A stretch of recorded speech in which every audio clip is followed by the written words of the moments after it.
All right, everybody. Welcome to the Otherppl podcast. I am Brad Listi, and I'm in Los Angeles. It is good to be with you, and I appreciate you listening. Hope you're doing well out there. Don't forget to hit the subscribe button wherever you listen, and you can follow me on social media if you want to. I'm on Bluesky and Instagram. So Mira is off today. There is not a new episode of Brad and Mira for the culture, but I do want to share an episode with you, and I have a great one. Maggie Smith is here for the first time. She is celebrating the publication of a new craft book entitled Dear Writer, Pep Talks and Practical Advice for the Creative Life. It's available from Washington Square Press, and I had a great conversation with Maggie Smith about the contents of her book, and in particular about some of the more difficult aspects of being a writer. So, for example, how to deal with your inner critic, how to handle rejection, how to get unstuck when you're stuck. So we go into the darkness, but Maggie shines a light, and I think you're going to find this conversation inspiring. And it is also filled, just like Maggie's book, with a lot of great practical wisdom. So I could not be happier to have Maggie Smith here on the Otherppl show. Our conversation is coming up momentarily. Today's episode is brought to you by Mulholland Books, publisher of the novel Buzzkill by J. Robert Lennon. When the shadowy circumstances of a relative's death are brought to light, Jane and Lila Poole are plunged into the recesses of an underground drug operation with links to a burgeoning fascist movement. Sounds like the White House, right? The Poole sisters are private investigators. They're down home. And in this book, they receive a shocking piece of news from an old friend of their Aunt Ruth's. Turns out Aunt Ruth, who committed suicide more than a decade earlier, she might not have committed suicide. There might be more there. So Buzzkill is a rambunctious, kinetic novel that shows J. Robert Lennon at the height of his powers. He is at the height of his powers in this novel. Again, it is called Buzzkill, available right now from Mulholland Books. So don't forget that I do a weekly email newsletter. Did you know that? You can subscribe over at bradlisti.substack.com. You'll hear from me once, maybe twice a week, probably once. I will let you know about the latest episodes of this show, and I will also share a list of links to things that I've been reading and finding interesting. And I just want to also, if I may, tell you quickly about my new company. It is called Deep Dive, and it specializes in the creation of long-form educational audio. This is my baby. I've been working on it for a while, and I've been putting together the debut course from Deep Dive, which is called How to Write a Novel. So what is Deep Dive? What is long-form educational audio? How to Write a Novel is going to feature more than 50 hours of never-before-heard conversations with dozens of today's leading writers, and we're going to work through how to write a novel. So it's the kind of course that I wish I'd had when I was earlier in my career. I kind of want it now. That's why I'm doing it. But it's the kind of course that can accompany you through the writing of a draft. That's the vision. I like the idea of this course being a kind of wingman for writers as they set about trying to write a novel. And it's just very exciting. It's coming together. I think right now there are almost 80 course episodes in the can and counting. So it's a big beast, and it's going to be very cool when it's done. You can check out the Deep Dive landing page, the website at www.deepdive.audio, and you can sign up for the Deep Dive newsletter while you're there, and you can follow Deep Dive on Bluesky and Instagram. The company will be officially launching later this year, and I will certainly keep you abreast of all the latest developments here on the show as they unfold.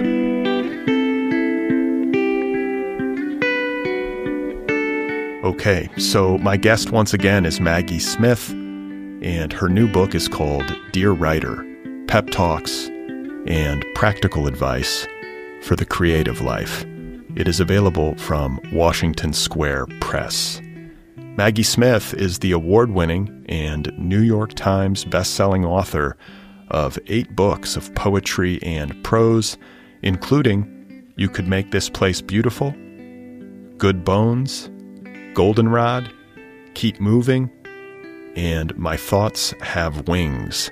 She has been published all over the place, including the New Yorker magazine, the Paris Review, The Nation, the New York Times, The Atlantic, and Best American Poetry, just to name a few.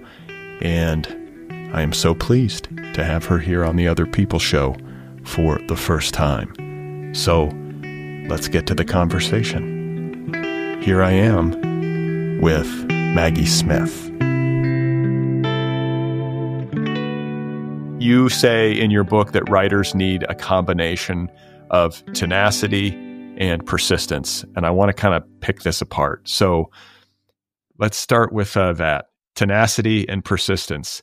They're kind of related, but maybe slightly different, right? Yeah, I think they are. And I think one of the things that really goes with tenacity is patience, right? Because you're having to sort of push forward, likely, if you're anything like me, over multiple obstacles. And nothing happens fast. And even if you're able to make that forward progress and get some momentum going, you also have to realize that you're playing the long game. And that's sometimes a difficult sell with students, that it's not going to happen instantly. You know, every overnight success story that whether it's a writer or a band or an actor or a painter, is not an overnight success story. There are probably 5, 10, 20 years of embarrassing, fall flat on your face failures that predated that flash in the pan. That's right. Moment, right? It's like, so when you see someone like a gymnast complete this amazing floor routine and they've spiraled and flipped through the air and nailed the landing, what you're not seeing is the hours and hours and hours and years, frankly, of practice where they came home with sprained ankles and bruised and battered and got themselves back up to run down that the mat and throw themselves into the air again. And so that combination to me is so important, because if you just drill forward without realizing it's going to take time, you're going to be frustrated, and then you'll probably burn out and give up. And if you are patient, but you're not working hard, then what are you sitting around waiting for and expecting to happen if you're not putting the work in? So it's the combo of being tenacious as a bulldog when it comes to making things, and also learning that it's not going to come as quickly as you might hope that it does. Well, a couple of things come to mind. I think that when I look at a writer who debuts at a really young age, and let's say they're 24 years old and they've written like a spectacular novel, I will allow that in this world, there are people who are just prodigies and are just like preternaturally gifted. I think there is some truth to that. But more often than not, when somebody has a lot of success at a very young age, it just means they started at a younger age. So the prodigies that we point to as like the super geniuses, yeah, I mean, there's definitely a lot of talent there, but maybe the super genius that they have is just the fact that they were like 12 years old and had the gumption to be like, I'm going to start writing a novel.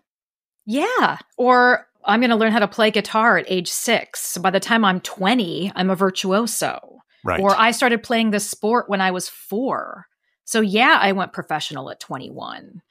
I think conversely, it also gives me a lot of hope for those of us who pick something up at 50. Because maybe it does take 10 years to get really good at something, but we've got that. Yeah, hopefully. Right? We can do that. Yeah. And I think too, like when it comes to this issue of patience, something that I've observed in myself is that I can get really anxious to get the book out of me to the point where I can even rush it.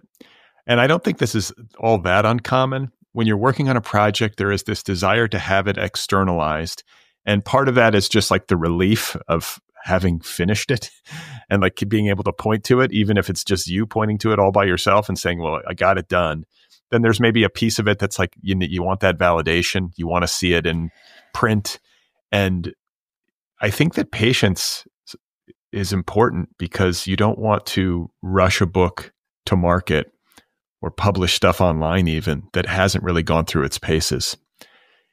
And you don't want to put up, you don't want to put work out into the world that isn't in its very best form. I agree. I mean, I always tell my students time never made anything worse, right? The lack of time has made plenty of things worse. And sometimes, we only have what we have and deadlines are pressing and we have to do our best with the time that we have, but time never made anything worse. I think so much of revision for me, frankly, is putting something aside. And that seems lazy, right? Like, well, isn't revision just staring at something and working at it and working at it and working at it until it's better? Yeah, some days it does look like that. Some days it looks like a lot of tinkering.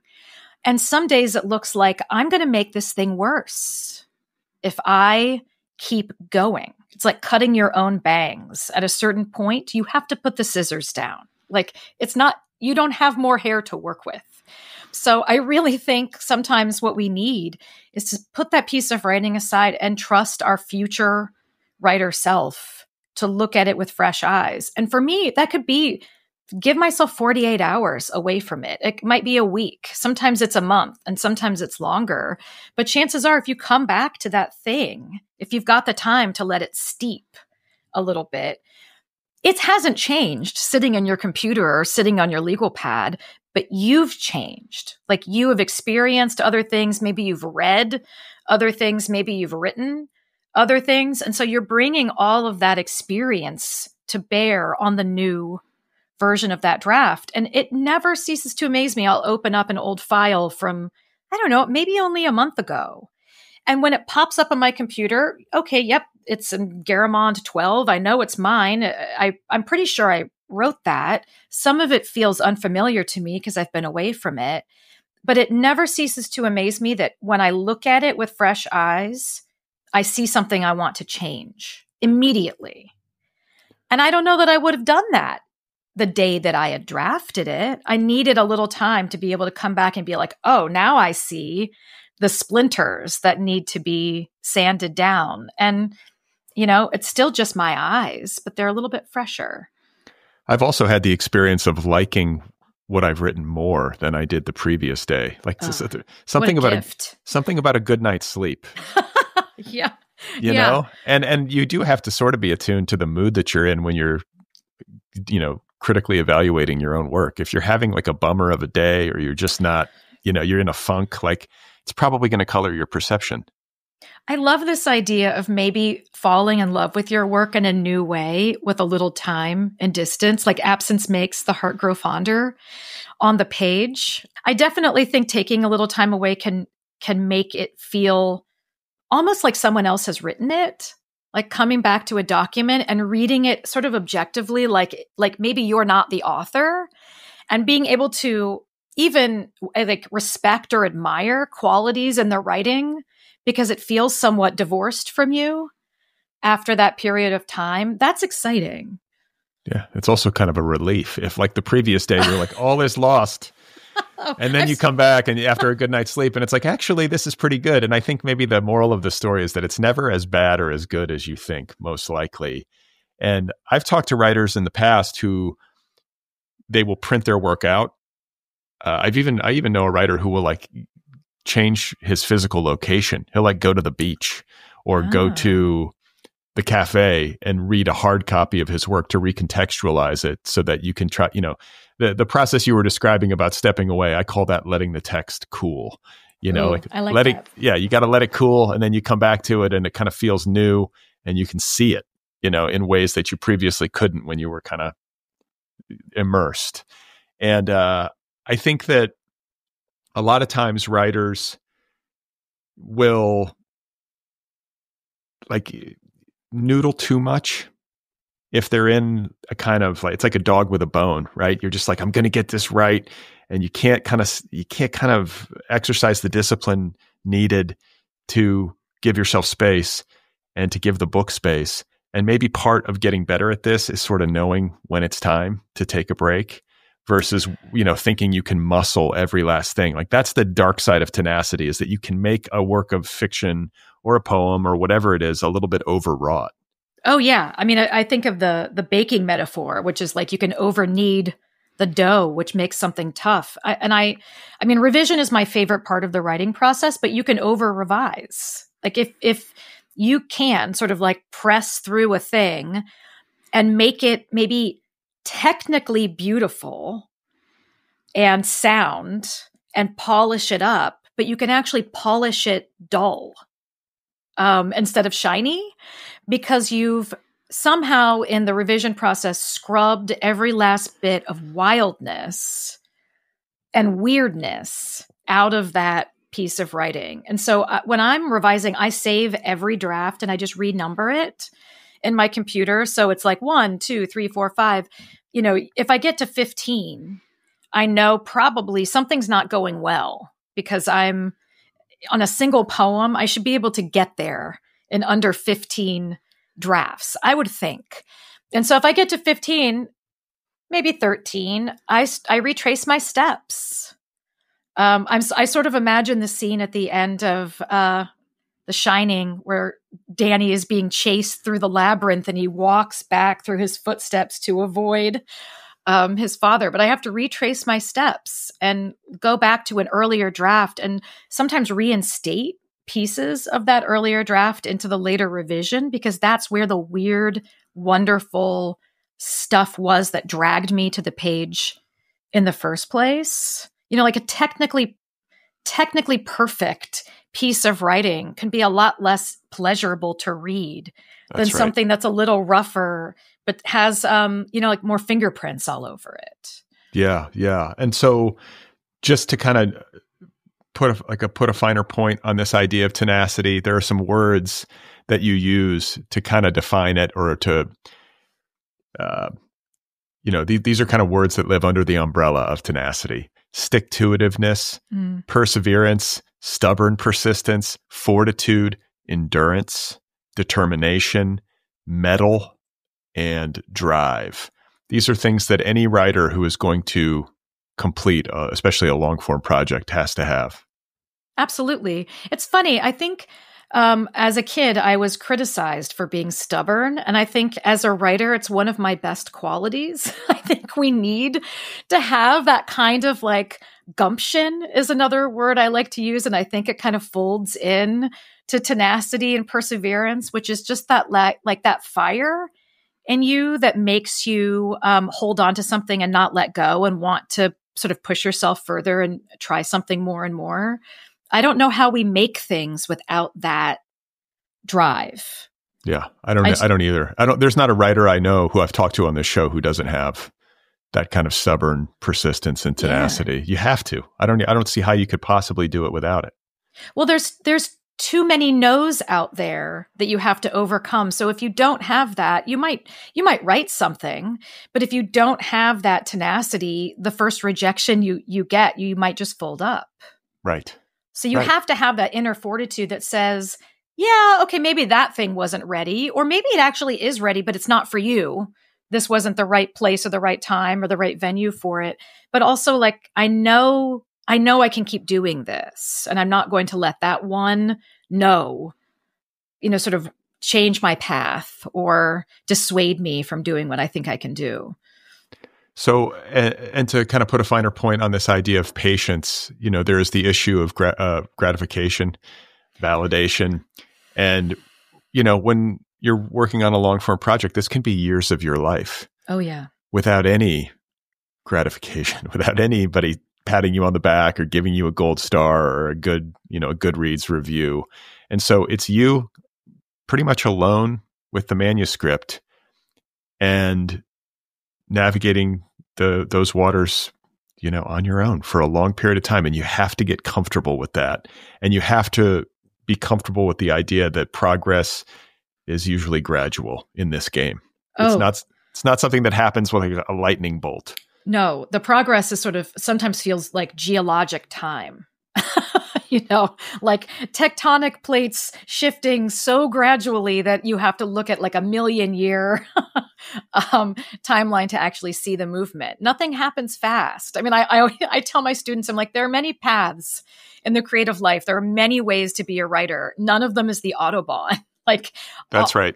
All of this is slow. The good thing about it being slow is that we get to savor it. Right? The good thing about progress being slow is that we actually see ourselves changing. We see this happening. We see that the thing we wrote this week is miles ahead of the thing we wrote this week last year or 5 years ago. Like, you get to actually see your progress, and that's exciting. And yes, you have to toil without people giving you merit badges or small trophies while you're working on this thing that you don't know if people will read or like eventually in the end. But I think the real key is to do this for any number of years. You have to love making things more than you love having made things. That's right. The joy is in the doing. I've said this countless times on this show that like the most nostalgic I get for any of my books is like hearkening back in some kind of abstract way to a day when I was working and the writing was going well. I totally agree. Yeah. My favorite part of writing is the problem solving, which sounds a little masochistic. Like, why is your favorite part when things aren't clicking and you're trying to make them click? But for me, that really is the most exciting part because I trust myself to get there. I don't know how I'm going to get there. I don't know how I'm going to fix the problem that I see in front of me. I don't know if it's a character problem, a scene problem, a line problem, a rhyme problem, whatever it is. But I trust myself to get there. And it's fun, frankly. If it's not fun, I don't know. I wouldn't be doing it. It's fun for me to sort of do that creative problem solving where I'm looking at the wrong words in the wrong order and trying to figure out how to put them in the right order and make them the right words. And later, when reviews come in, or I get to do events, or I get to hold the book, those are all beautiful moments, and I'm happy for them. But the making of the thing is where that's where the real energy is. Like, when I'm done making something, I just want to start making the next thing, like, because I want to have that feeling again. Like a problem to solve and the confidence to know I can solve it, at least to the best of my ability. That's so healthy. Is it? I hope so. Yeah. I think that one of the things that can really deter us from creating is worrying too much about how a thing is being received or might be received. So if you finish a book or a poem or an essay and you send it out, you could completely spiral in that period of time where you're waiting to see if your agent likes it, while you're waiting to see if the publisher is going to buy it, while you're waiting to see if you'll get as many 4-star as 1-star Goodreads reviews, right? I mean, you could finish making a thing and then basically just bring a pair of binoculars up to your eyes and try to follow it into the world and keep tabs on it. That, to me, does feel deeply unhealthy. I think the healthiest thing to do is to make the thing, let it go, think that however it's going to be received is really none of your business. And frankly, it's too late now. You've already made the thing. You were happy with it. Not everyone will love it. So be it. And then just to start making something else so that you get to have that feeling again of having a good writing day. Well, the last thing I want to say about patience has to do with this issue of kind of sticking with it, not getting too rattled if you have a bad day writing, or if you take 2 steps forward and then have to take 3 steps back. That's all normal when you're writing a book. And there's a line that you include in your book about this part of the process where you say, remember, attention is a form of love. Mm. I like that. That registers with me. And I think it's a really nice way to think about your book, especially when maybe things aren't going well, or it feels like it's resisting you. You're just frustrated with it. Stay with it. and Yeah. like show it some love. Yeah. Give your work some devotion. I mean, even I think about it as a parent. Like, even if I have a kid who's cranky, a kid who's like not in a good mood, a little extra love always softens that child, after like a soccer loss or a hard day at school. Like, a little attention always softens the person to you. I feel like it's the same with our work, like giving it some love and attention and showing that even when it's not behaving, we love it anyway. Like, having the kind of unconditional love for our work that we do for our children, showing up even when they're pushing us away and being cranky, showing up even when it's kind of a problem that refuses to be solved.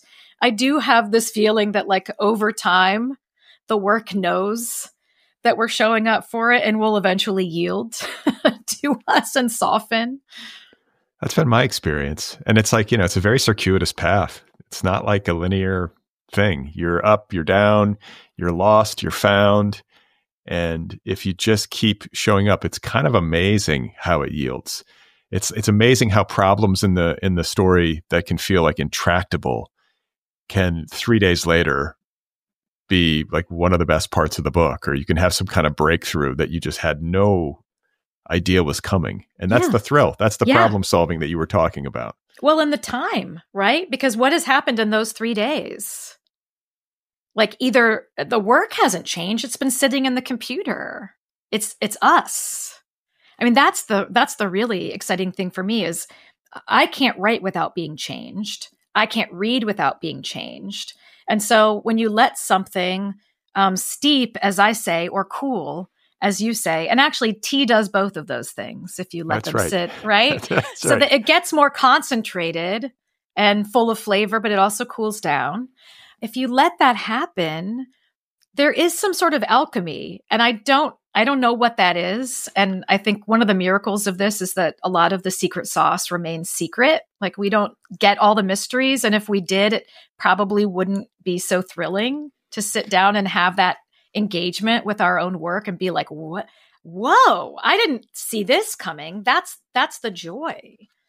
Well, this kind of brings me back to this like notion of getting a good night's sleep, like just sleep on it and see how you feel the next day about it. And it's worth bringing up this subconscious mind of ours, for lack of a better, I guess that's what's happening. And I know writers who will, if they're working on a book, they'll have some issue with it and they'll sort of have a concentrated like meditation on it at night before they go to bed.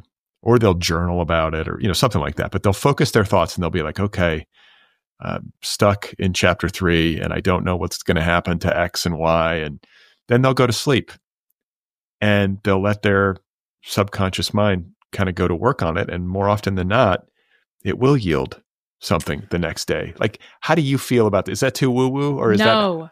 Okay. Is that too woo-woo? I have crystals sitting in front of me on my desk, Brad. Nothing is too, and I have a tarot deck to my left. Nothing is too woo-woo for me. No, I mean, I sent my second book of poems out for 4 years, because this is how poetry publishing often works. It's contests, right? So you send it to the National Poetry Series, you send it to X, you send it to Y. And I sent this book, my second book of poems, out for 4 years. And it was always a bridesmaid, never a bride. Finalist, runner-up. Couldn't get it taken. And I went to bed one night, I'm not kidding, and I had this dream where I had completely gone like back to an earlier draft of the book. Like, I think I had just changed it too much. I had added too much new work. I had taken too many of the old poems out. I had over-revised it, basically, in the dream. And I woke up the next morning and I thought, that was so wise. I'm so glad I did that with that book. That was so smart to take it back to an earlier iteration. And then it hit me that didn't happen in real life. That happened in the dream. I'm still sending out the new version. And so what I did was I took my dream advice and I took a ton of the new poems out. I put a bunch of the old poems back in. And I sent it back out and it got published. So it's not too woo-woo for me, because that has actually happened to me from dreaming a solution to my second book of poetry's problems. Wow. Well, I want to talk about, speaking of problems, the like inner critic. I mean, this is all of this stuff is of a piece, but when we're trying to be patient, we're trying to be tenacious, and we're trying to kind of ride the roller coaster of uncertainty that accompanies any book length project. At some point in the process, or maybe all the way through the process, you will be dealing with your inner voice. And many times it is unfriendly and unproductive. How do you contend with the inner voice that is negative when you're working on a book? Yeah, that's so hard. I don't know why the inner critic is so loud and the inner cheerleader is so quiet. I don't think it's just me. It just seems like for so many of us that negative inner voice that tells us we're on the wrong path, we're not going to be able to pull this off, we don't have enough time, we don't have the skill set for this, why did we ever agree to do this in the first place, et cetera, is dialed up to decibel 10 and like way out yells the sort of whispering, "You've got this" voice underneath. I gave a talk at an elementary school, and a little girl raised her hand at the end during the Q&A, and she said, "Has anyone ever tried to stop you from writing?" And of course, like I could have told her, yes, there are definitely people who don't want you telling your story, especially if you're writing about your life. But what I told her was, if anyone has ever tried to stop me from writing, it's been me. It's been the voice inside my head that says, I'm not good enough, or my ideas aren't that interesting, or people have written about this before, probably better than me, or maybe I'm just not good at it.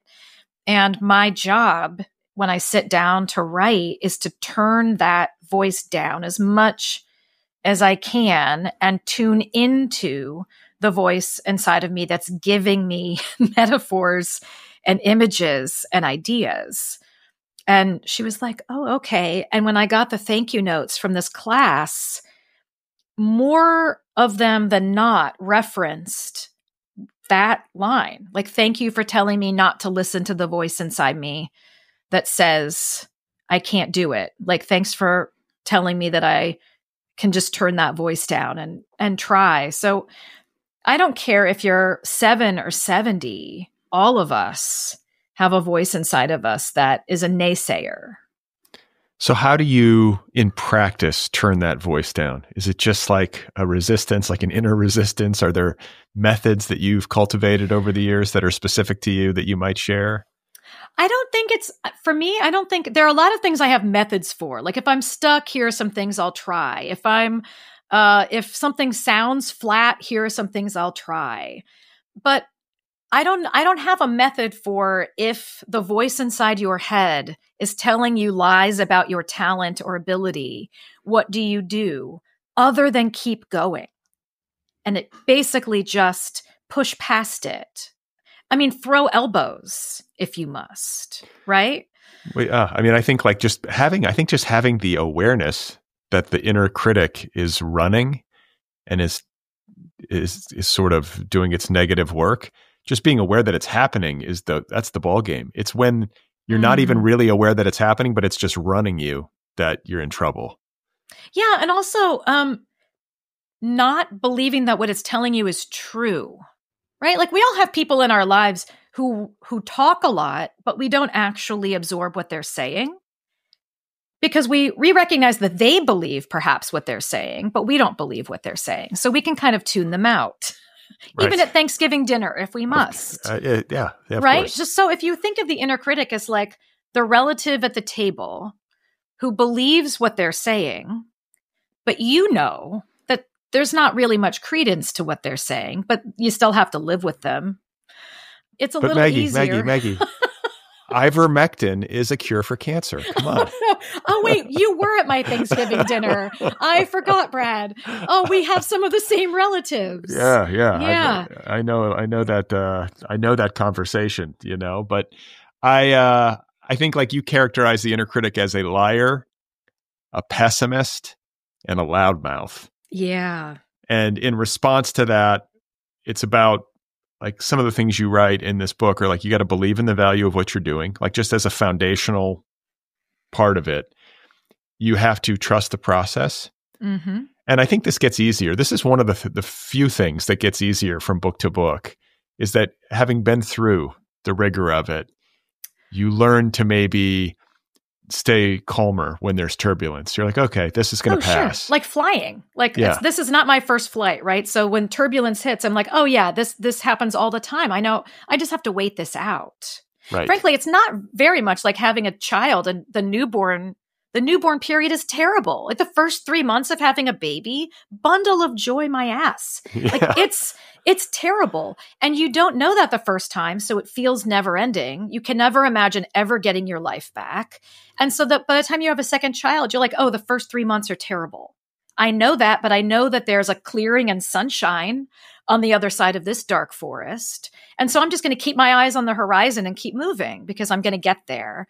And I think when it's not your first book or not your first project, it's easier because you have the benefit of that perspective to be like, oh, yeah, this part always is terrible. And you can even laugh about it. Like, oh, I'm really muddling through here. Like, what is this dialogue? What are these line breaks? Like, why did I think that was even a decent title? That's ridiculous. Like, you can kind of have a sense of humor about it in the beginning because you know better by that point. It's the first time that's hard because you don't have the benefit of that experience.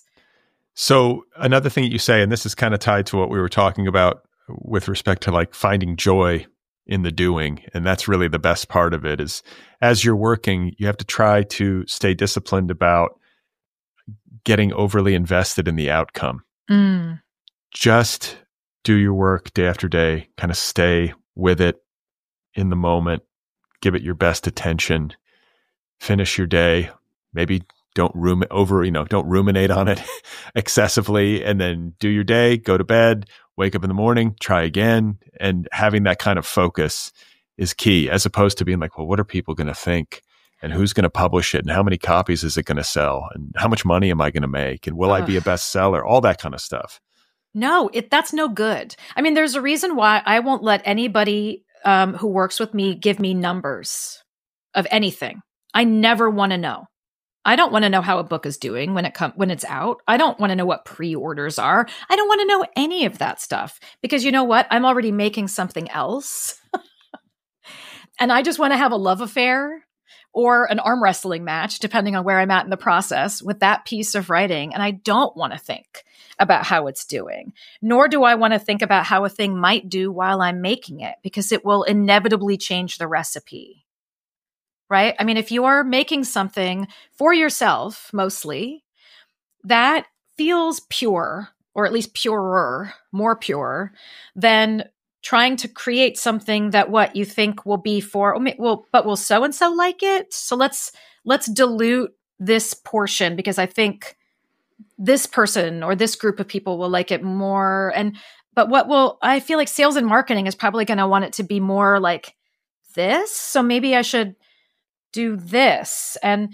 But maybe, my publicist said that what people really want is it's too many cooks. Yeah, it's a losing game. It's a losing game. I mean, I tell my students all the time, beware the Franken poem.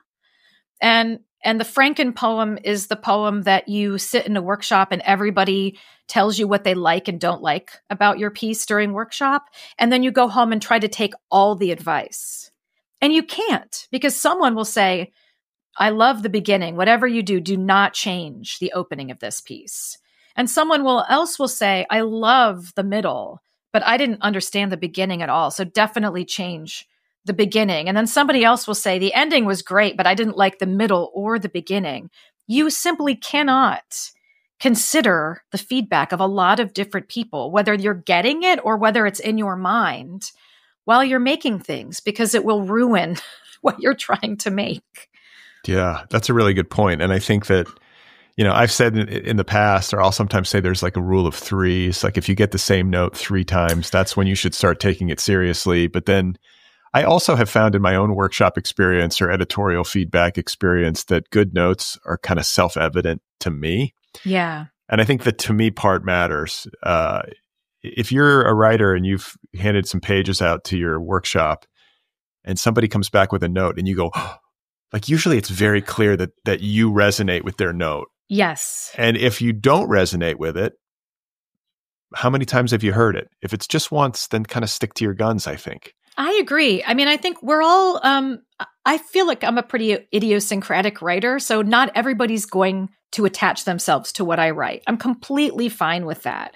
So if somebody doesn't get it, it doesn't matter to me. It's fine. If 20 people say they're completely confused by what's happening on chapter 7, I probably need to look again at chapter 7. Right. But I mean, no matter what, I think it's so important when we're sharing our work with others and we're asking for feedback or we're open to feedback to always be weighing that feedback against our own vision of what we're doing.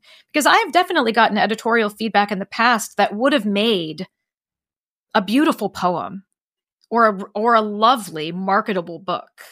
Like, it wasn't bad advice. It just would have made the work something that wasn't mine. It wouldn't have sounded like me. It texturally wouldn't have felt like me.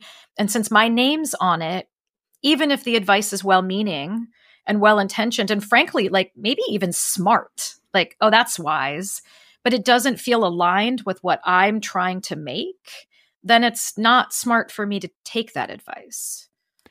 So when it comes to, like, you get through the writing process, you even get to publication, you then have to contend with feedback, like on a more formal level. And something that you write in your book is that writers should remember that editors, reviewers, teachers, and classmates are only human beings. And this can be easy to forget. It can be easy to forget. But the point that you're making is that these are just people. This is not an institution of some kind, some grand institution that is weighing in on whether or not you're talented or worthy. It's just a person who is going through their day, is reading your work and giving their response. And something that I had this thought when I was a kid, because I used to remember when you used to read movie reviews in the paper. Oh, yeah. I always read them. That was I went to that section, I would read movie reviews, and I would always think to myself, like, okay, Roger Ebert hates this movie. What kind of mood, what kind of day was Roger Ebert having yeah. when he was in the theater watching this thing? Because I've had that experience where I'll pick up a book or I'll turn on the television or I'll go to a movie and I'm just kind of in a funk or whatever the mood is. I'm tired and I'll be like, oh, I didn't like it. But then the next day or the next week or a year later, I'll read the same thing or see the same thing and I'll have a completely different view of it. And I think that's instructive because maybe somebody pans your book. They might have been having a terrible day that day. You just don't know. They're a human being.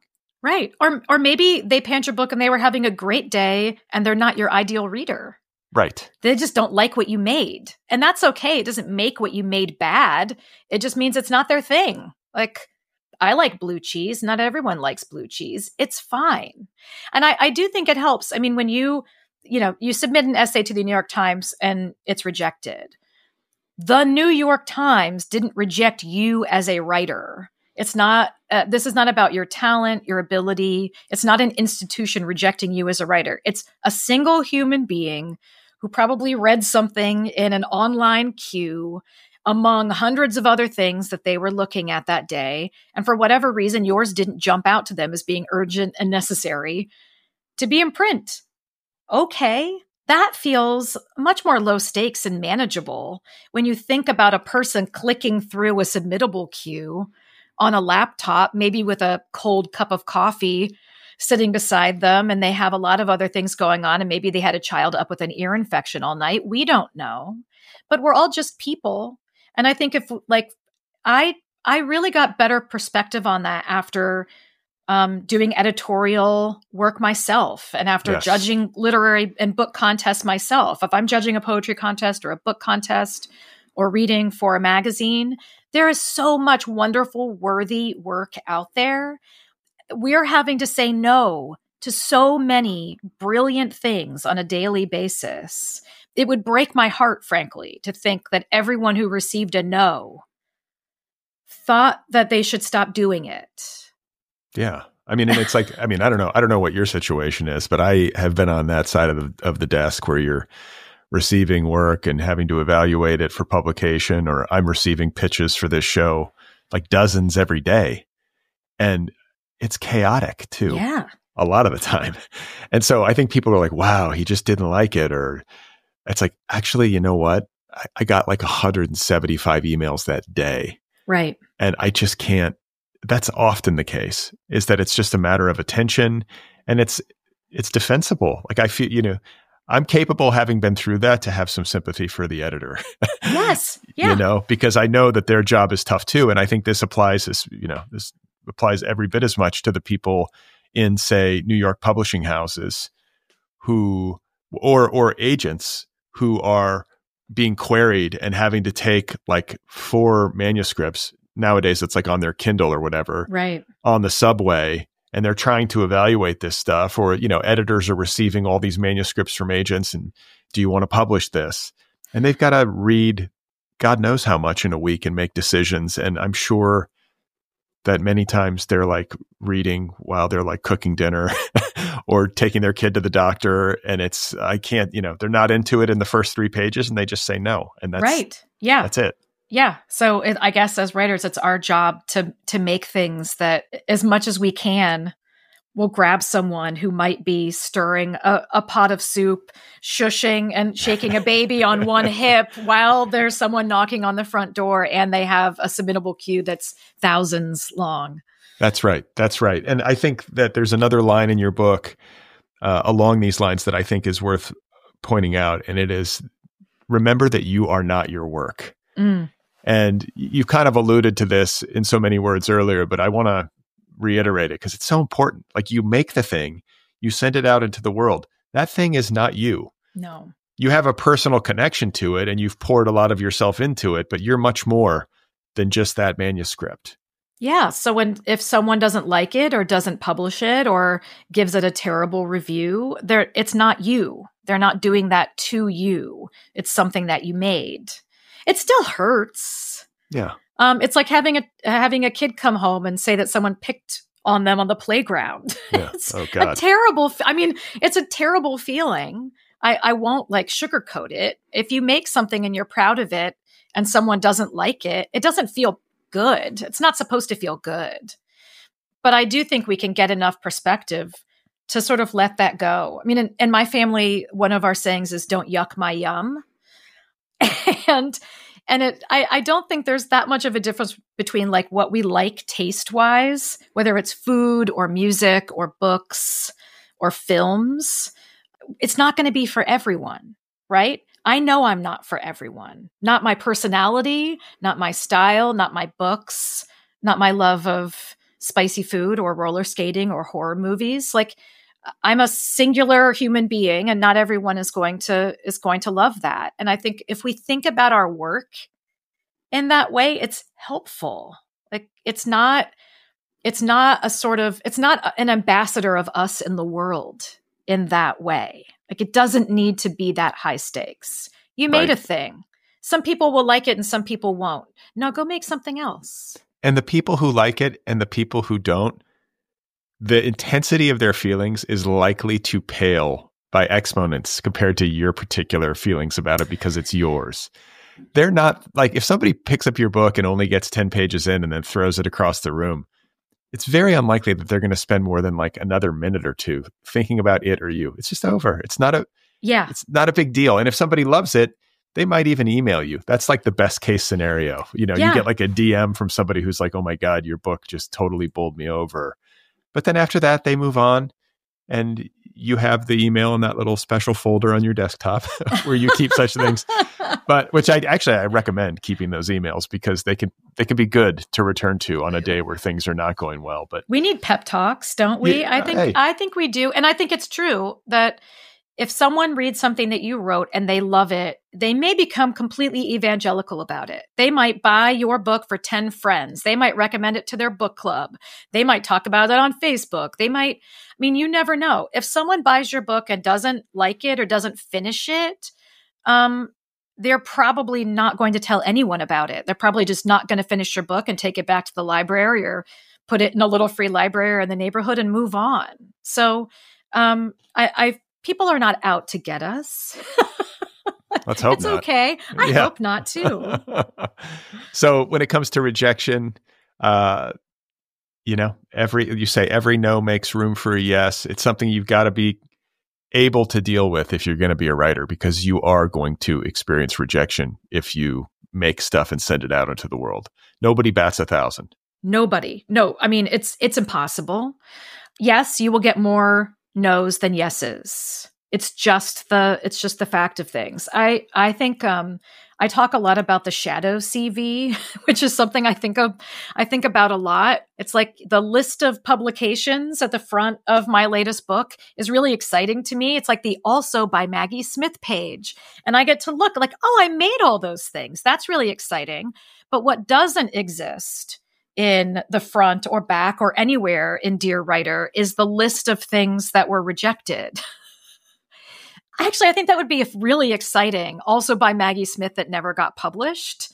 And it would be like 30 pages single spaced of things that just were either just outright rejected or rejected multiple times before finally being accepted someplace else. I think it's important to talk about this because it's too easy to tell ourselves the lie that all of these writers that we admire who are publishing books we love, it's easy for them. And that they probably wrote that book and sent it out and it got taken the first time. And then they made another thing and it got taken the first time. What we see listed in the front of books or in the acknowledgments pages or on people's resumes, what we see are yeses. All we see on people's Wikipedia pages and on their resumes and on their websites are their successes. We don't actually get to see all the things that they tried and failed at. And the sort of visual I give myself is an iceberg. And the tip is all of that professional stuff that we know about each other. All the highlights. That's exciting. The bio that someone reads at the beginning of your reading that has all of the places you've appeared. Oh, that's nice. But the giant hunk of ice underneath the water is all the stuff you didn't get. But because of tenacity and patience and stubbornness, you kept going despite being told no, so that the tip of the iceberg could finally rise up out of the water. And I just think it's incredibly important for us to remember that even the people that we see and think, oh, they've got it all, it must be so easy for them, to know that they had a lot of rejection before they even had one success. And that it's probably still happening now. I mean, I guess there are probably writers now that could write the alphabet in crayon on the back of like a cereal box, and someone would want to print that because of their name and who they are, and it would be worth a lot of money. I'm not that person. I think most of us, we still have to be working really hard to make things that really resonate with people to get a yes.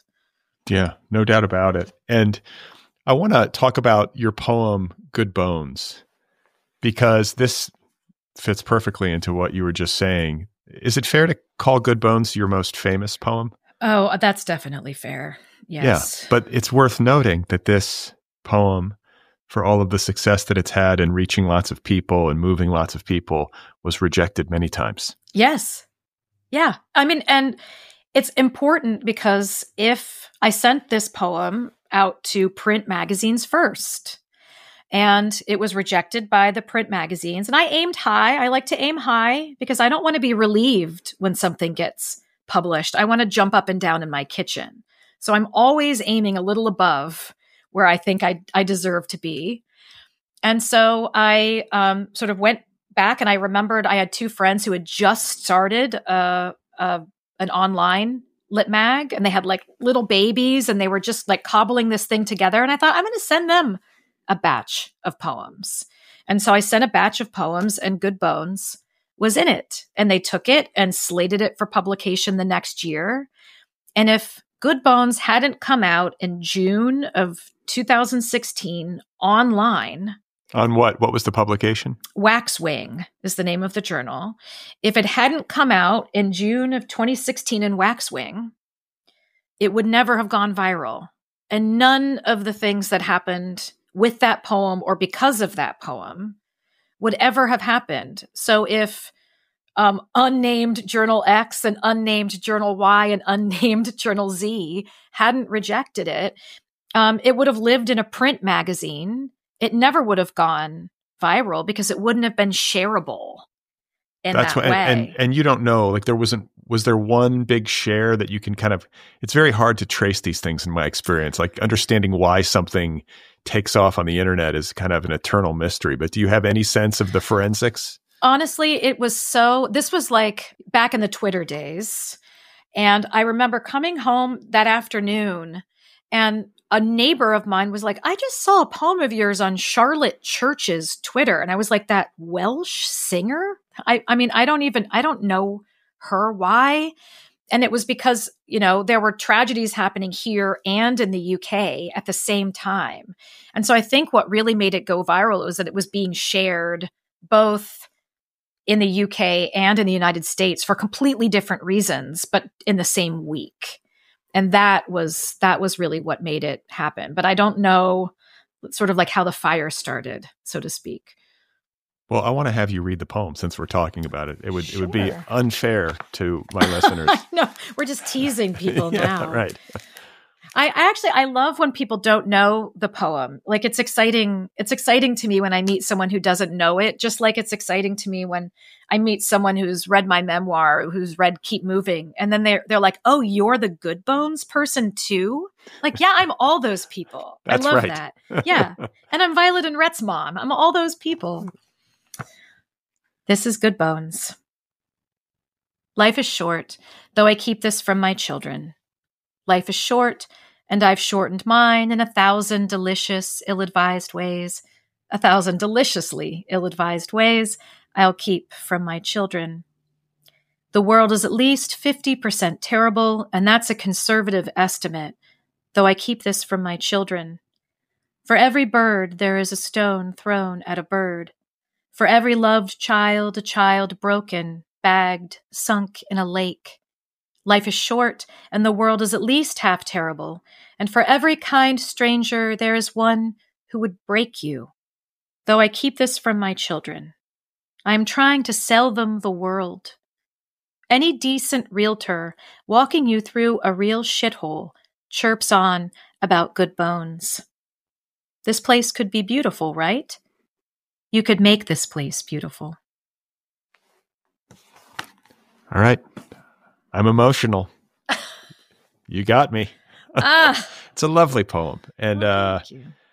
and it went on to, did Meryl Streep read that poem? Did I read that? Yeah, Meryl Streep. I was not in the room, but Meryl Streep read it at Lincoln Center as at the Academy of American Poets gala in 2017. That's cool. Very cool. I mean, I have the audio, so if I ever want to hear my name and my poem in Meryl Streep's voice, I can, just on demand, which is, I mean, but who does that? That would make me a really unusual person if I just jogged on the treadmill all day to a loop of Meryl Streep reading Good Bones. That's not happening, folks. But she didn't like reach out to you or anything. It was like, there's been no contact. No. There's been no contact. So no, she, I think, does that event fairly frequently. Likes poetry. So I'm an extra fan now. If anybody likes poetry, they're my people. There you go. Yeah. Well, I want to close by talking about people being stuck and how to get unstuck.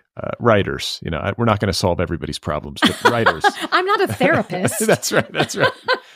Talk to your therapist if you're stuck in some other way. But when you're writing and you are just kind of at an impasse, it's like, how do you get out of that? And maybe like the impasse could be like a creative problem that you don't know how to untangle, right? Like, what do I do?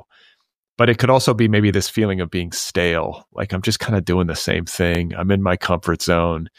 I'm not excited. I'm bored. You know, that's another way to be stuck.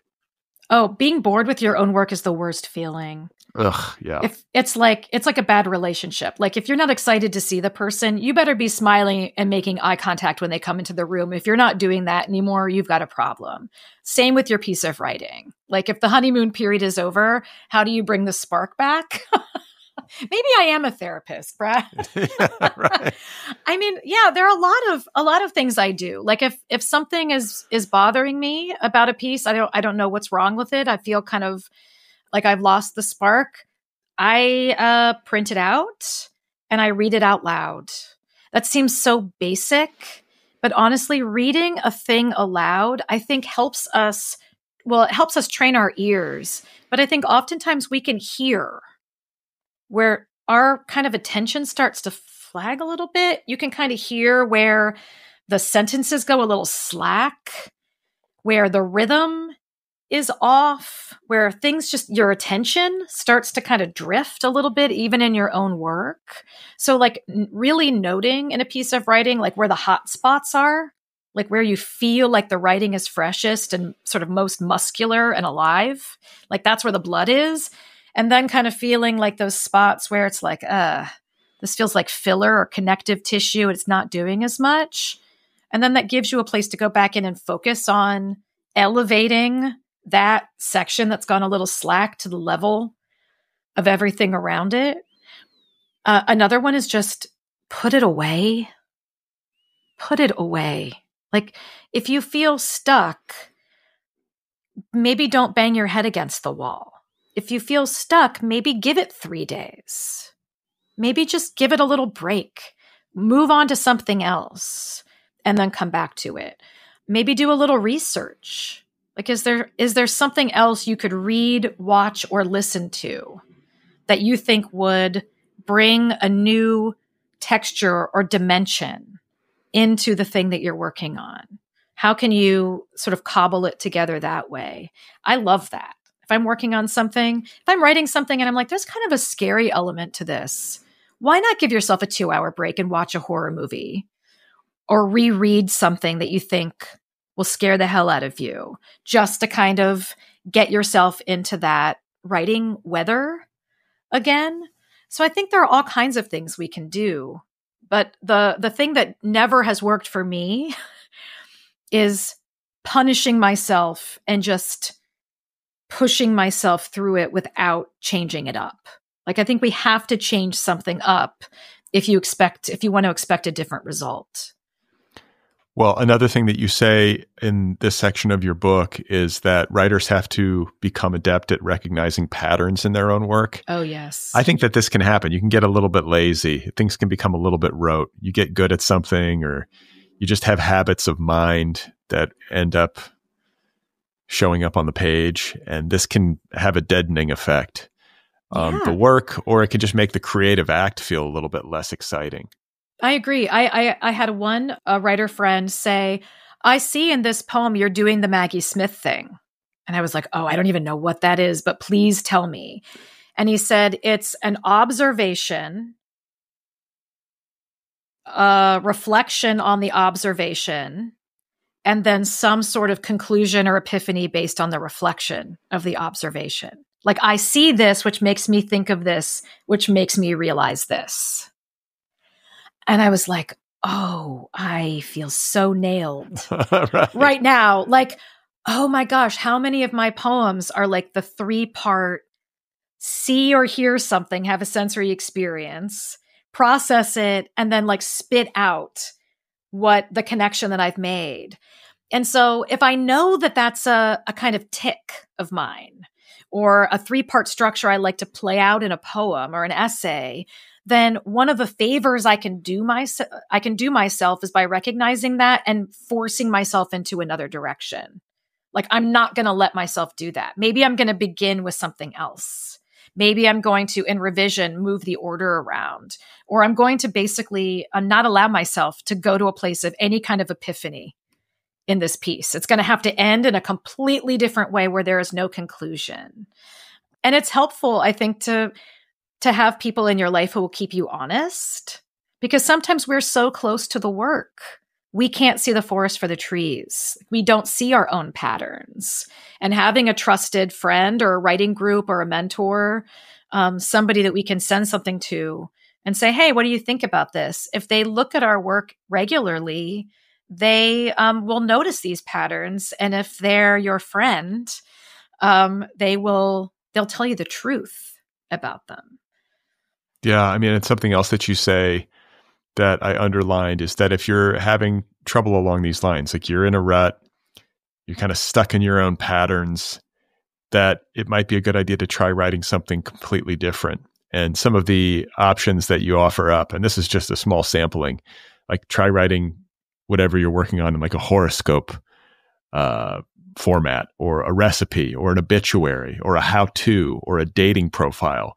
What about like an epistolary approach where it's a letter from one person to another, or a field guide, or a multiple choice test, like just as a creative exercise and a way to make you try something new. Yeah, I think anytime that we're kind of forced out of our comfort zone, it always yields something positive. I mean, even if you don't keep that form, right? You pour what you have into that new container, even if it's just an exercise and you don't intend on keeping it, the act of pouring it into that container is going to change the recipe. Something will spark and happen because you're getting out of your normal mode.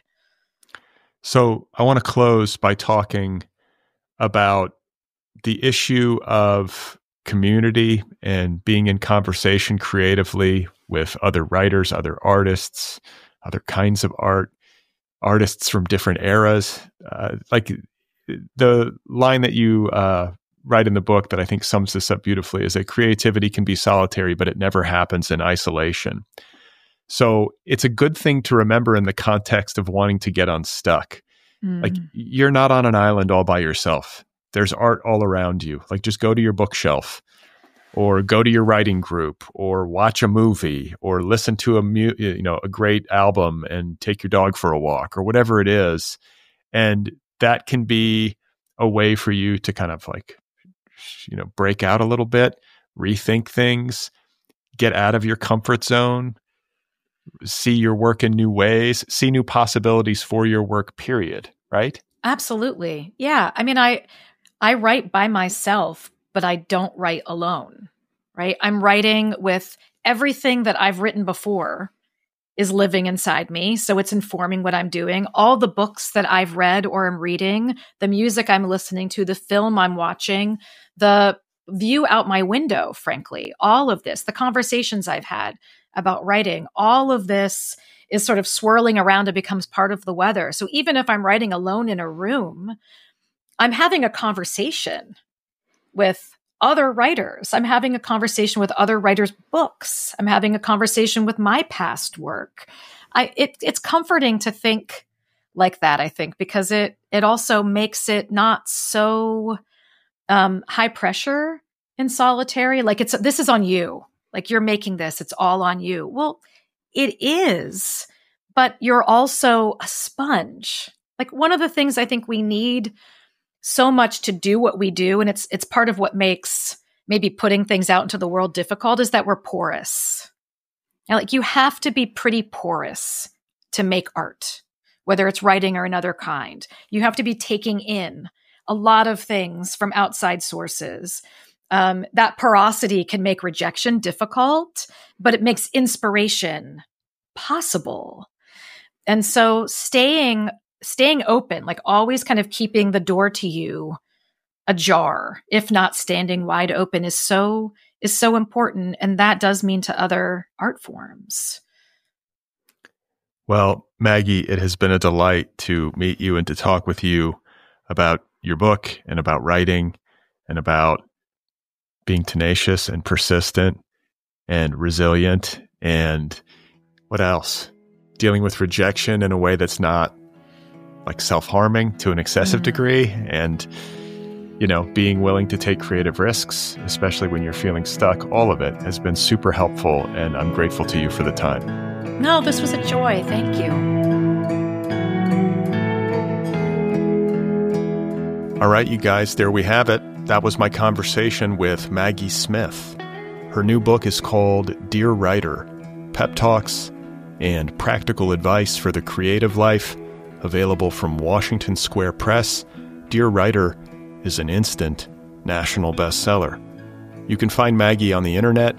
Her website is maggiesmithpoet.com. You can follow her on social media. She's on Instagram and Bluesky. And she also has a Substack newsletter, I believe, and it is called For Dear Life. So great talk with Maggie Smith. One more time, her new book is called Dear Writer. Don't forget to subscribe to this podcast wherever you listen. You can also subscribe on YouTube, and you can follow me on social media. I'm on Bluesky and Instagram. Sign up for my weekly email newsletter. It's over at bradlisti.substack.com. And if you love this show, if you listen regularly, if that describes you, I hope you will join the Otherppl Patreon community over at patreon.com/otherpplpod. Help keep this show going into the future. If you want to join my book club, the Otherppl Book Club, or if you want to get an Otherppl t-shirt or a sweatshirt, you can do all of that over at the show's official website, otherppl.com. And if you want to check out my new company that is going to be launching later this year, it's called Deep Dive, and the website is www.deepdive.audio, and you can follow Deep Dive on Instagram and Bluesky. Last but not least, if you have 2 minutes, maybe even less, maybe 90 seconds, and if you want to do me a quick favor, please give this show a rating wherever you listen. So Apple Podcasts or Spotify, wherever you listen, rate it, write a little review if that's an option. It helps the show find new listeners. So coming up on Sunday, there should be a new character studies episode. I have not recorded yet, so I can't promise you that there's going to be one, but there should be one. And you're just going to have to stay tuned to see. It's a cliffhanger this week on the Otherppl podcast. So